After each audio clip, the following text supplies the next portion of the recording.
បាទជំរាបសួរបងប្អូនអ្នកសម្រាប់ជំនួយគណៈនៃភាពសហគមន៍ទាំងអស់គ្នាបាទថ្ងៃនេះដែរខ្ញុំនឹងធ្វើការបង្ហាញបងប្អូនពីការបញ្ចូលទិន្នន័យទម្រង់ទី2តាមរយៈកម្មវិធី Field Task ដោយបងប្អូនបានដឹងហើយថាការបញ្ចូលទិន្នន័យរបស់យើងមានពីររបៀបគឺទី1ការបញ្ចូលតាម Field Task តាមទូរស័ព្ទនិងទី2គឺការបញ្ចូលតាមកម្មវិធី Smart តាមកុំព្យូទ័រតែដោយសារ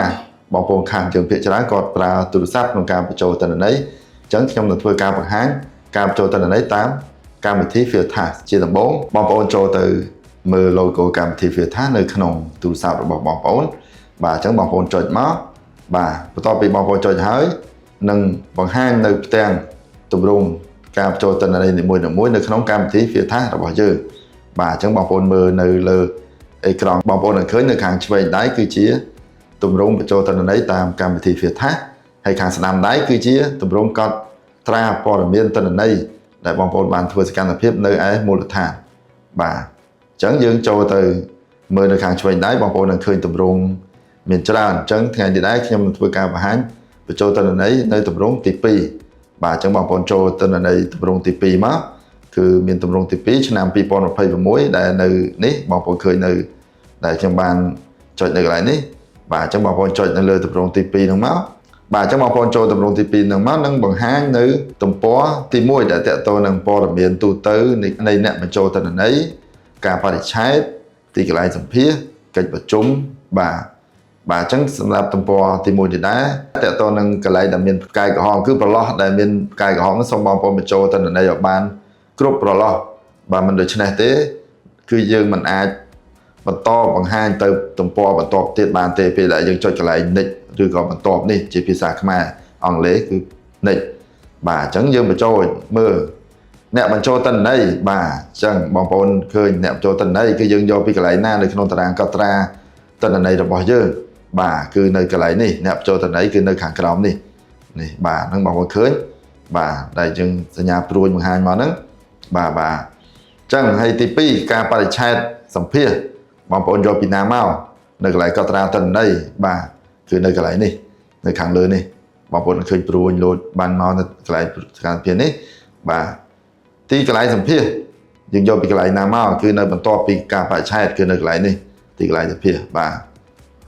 បន្ទាប់មកប្រភេទកិច្ចប្រជុំនិយាយពីអីបាទកិច្ចប្រជុំយើងបងប្អូនដឹងថាទម្រង់ទី2គឺសម្ភាសប្រជាពលរដ្ឋអំពីសិទ្ធិនិងស្តង់ដារអញ្ចឹងយើងធីកកន្លែងហ្នឹងមកឈ្មោះអ្នកបញ្ចូលទិន្នន័យការបរិច្ឆេទទីកន្លែងសម្ភាសហើយពេលកិច្ចប្រជុំបងប្អូន scroll មកក្រោមមកយើងនឹងឃើញនៅប្រឡោះដែលយើងត្រូវបំពេញទិន្នន័យបន្តទៀតបងប្អូននឹងឃើញពេលវេលាសម្ភាសមាន2ពេលកិច្ចប្រជុំផ្សព្វផ្សាយនិង3ខែក្រោយការផ្សព្វផ្សាយបាទអញ្ចឹងបងប្អូនសូមធីកឲ្យបានត្រូវទៅតាមអ្វីដូចតែយើងកត់ត្រានៅខាងស្ដាំដៃបាទអញ្ចឹងកន្លែងណានេះពេលវេលាសម្ភាសបាទអញ្ចឹងយើងមើលទៅគឺធីកនៅកន្លែងកិច្ចប្រជុំផ្សព្វផ្សាយអញ្ចឹងបងប្អូនត្រូវមកធីកកន្លែងក្នុង Field Task នេះពេលកិច្ចប្រជុំផ្សព្វផ្សាយផងដែរយើងចុច next បាទបើភាសាខ្មែរបន្ទាប់ហ្នឹងនឹងបង្ហាញទៅទំព័រមួយទៀតដើម្បីឲ្យយើងបញ្ចូលទិន្នន័យបន្តទៀតទំព័រមួយទៀតគឺទីតាំងដែលបានអនុវត្តសកម្មភាពឬសម្ភាសដែលមាន5ចំណុចសំខាន់មានខេត្តក្រុងស្រុកខណ្ឌឃុំសង្កាត់ភូមិនិងចំនួនអ្នកដែលបានសម្ភាសបាទអញ្ចឹងយើងមើលខេត្តបាត់ដំបងបាទយើងយកពីណានេះខេត្តបាត់ដំបងនៅកន្លែងនេះបាទស្រុកពីកន្លែងណាមកនេះស្រុកបាទឃុំនៅកន្លែងនេះតគ្នាមកភូមិបាទភូមិនៅកន្លែងនេះបាទតគ្នាមកហើយចំនួនអ្នកដែលបានសម្ភាសដោយបងប្អូនបានដឹងហើយតកតទៅនឹងការសម្ភាសប្រជាពលរដ្ឋពីសិទ្ធិនិងស្តង់ដារគឺយើងសម្ភាសចំនួន6ទៅ9នាក់អញ្ចឹងកន្លែងនេះបើសិនជាបងប្អូនសម្ភាសបានប្រមាណអ្នកឧទាហរណ៍បាន8នាក់អញ្ចឹងបងប្អូនទៅកន្លែងនេះដាក់លេខ8តែជាក់ស្ដែងយើងត្រូវសម្ភាសឲ្យបាន6ទៅ9នាក់បាទអញ្ចឹងកន្លែងនេះគ្រាន់តែខ្ញុំឧទាហរណ៍មួយដាក់លេខ1បានថាសម្ភាសបានម្នាក់តែជាក់ស្ដែងបងប្អូនត្រូវសម្ភាសពី6ទៅ9នាក់អញ្ចឹងបើបាន9នាក់បងប្អូនសរសេរកន្លែងនេះដាក់កន្លែងនេះគឺលេខ9បាទបន្ទាប់ពីដាក់ហើយយើងចុច next បន្ទាប់ទៀតដើម្បីទៅបង្ហាញទំព័រមួយទៀតបាទអញ្ចឹងយើងចុចមកបាទអញ្ចឹងកន្លែងនេះដែរតើតទំព័រនេះគឺជាទំព័រដែលបង្ហាញឲ្យយើងបញ្ចូលនៅឈ្មោះអ្នកសម្ភាសនិងព័ត៌មានផ្សេងៗដែលគាត់បានឆ្លើយបាទអញ្ចឹងឈ្មោះអ្នកសម្ភាសបាទយើងយកពីកន្លែងណាបាទនេះឈ្មោះអ្នកសម្ភាសបងប្អូនឃើញ ព្រោះគេបាញ់ទៅនេះឈ្មោះអ្នកសម្ភារនេះបាទលេខទូរស័ព្ទបាទចឹងលេខទូរស័ព្ទនៅបន្ទាប់ពីឈ្មោះនឹងមកអាយុយើងយកពីកន្លែងណានេះនៅខាងក្រោមនេះអាយុលក្ខណៈសម្បត្តិរបស់អ្នកចូលរួមបាទចឹងយកពីកន្លែងណាមកនេះនៅកន្លែងនេះបាទចឹងយើងមើលទៅធីកកន្លែងណាយើងយកមកបំពេញនៅប្រព័ន្ធបញ្ចូលទិន្នន័យយើងនៅកន្លែងហ្នឹងដែរចឹងបន្ទាប់ពីយើងបំពេញហើយយើង scroll មកក្រោមទៀតមក scroll ឬក៏ទាញមកក្រោមយើងនឹងត្រូវបញ្ចូលទិន្នន័យបន្តទៀត scroll មកក្រោមមកយើងឃើញសំណួរបាទដូចខ្ញុំបានដឹងហើយថានៅក្នុងទម្រង់ទី2នេះយើងមាន3សំណួរសំខាន់អញ្ចឹងសំណួរទី1នេះមើលហើយបងប្អូនទៅយកចម្លើយពីណានេះសំណួរទី1នៅកន្លែងនេះសញ្ញាព្រួយគេបាញ់មកកន្លែងនេះចឹងណាបាទអញ្ចឹងគាត់ឆ្លើយមានប៉ុន្មានចំណុចបងប្អូនមើលគាត់ធីកមានប៉ុន្មានចំណុចហើយយកបងប្អូនយកមកបំពេញនេះនៅកន្លែងនេះនៅក្នុងទម្រង់ទិន្នន័យរបស់យើងទាញមកក្រោមទៀតបាទចូលសំណួរទី2សំណួរទី2នៅកន្លែងណាបាទនេះសំណួរទី2បន្តមកទៀតនេះព្រួយគេបាញ់មកណាអូខេអញ្ចឹងគាត់ធីកចម្លើយប៉ុន្មានចម្លើយអញ្ចឹងបងប្អូនមើលទៅនេះកន្លែងគាត់ធីកនេះបាទអញ្ចឹងបងប្អូនយកមកបំពេញឲ្យត្រូវទៅតាមព័ត៌មានដែលមាននៅក្នុងទម្រង់បញ្ចូលទិន្នន័យរបស់យើងអញ្ចឹងយើង scroll មកក្រោមទៀតចូលសំណួរទី3បាទអញ្ចឹងសំណួរទី3នេះសំណួរទី3យើងយកកន្លែងណានៅខាងក្រោមនេះបាទអញ្ចឹងគាត់ធីកអីខ្លះមើលទៅបាទអញ្ចឹងយកមកបំពេញនៅព័ត៌មានខាងកម្មវិធីភាសាយើងបាទអញ្ចឹងបន្ទាប់ពីបងប្អូនបំពេញរួចរាល់ហើយបងប្អូនចុច next និងបន្ត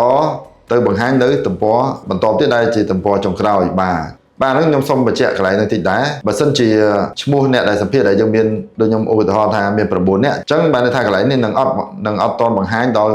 ទំព័រនេះទេគឺត្រូវបង្ហាញទៅឲ្យយើងបញ្ចូលឈ្មោះបន្តទៀតរហូតដល់តែ